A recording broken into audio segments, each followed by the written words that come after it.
तालुक्यातील सुगाव बुद्रुक जवळील प्रवरा नदीपात्रात 5 जण पाण्यात बुडून मृत्यू पावले असून 2 जणांना वाचवण्यासाठी गेलेल्या 3 SDRF जवानांचा देखील बचाव कार्यादरम्यान मृत्यू झाला आहे।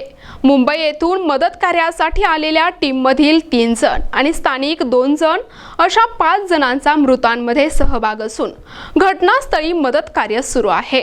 काल सुगाव परिसरामध्ये 2 मुलं पोहण्यासाठी आले होते। दुर्दैवानं त्यांचा पाण्यात पडून त्यापैकी 1 जणाची बॉडी रिकवर झाली आहे आणि 1 जणाची बॉडी अजूनही रिकवर व्हायची होती, म्हणून आपण SDRFच्या टीमला ती बॉडी शोधण्यासाठी विनंती केली होती।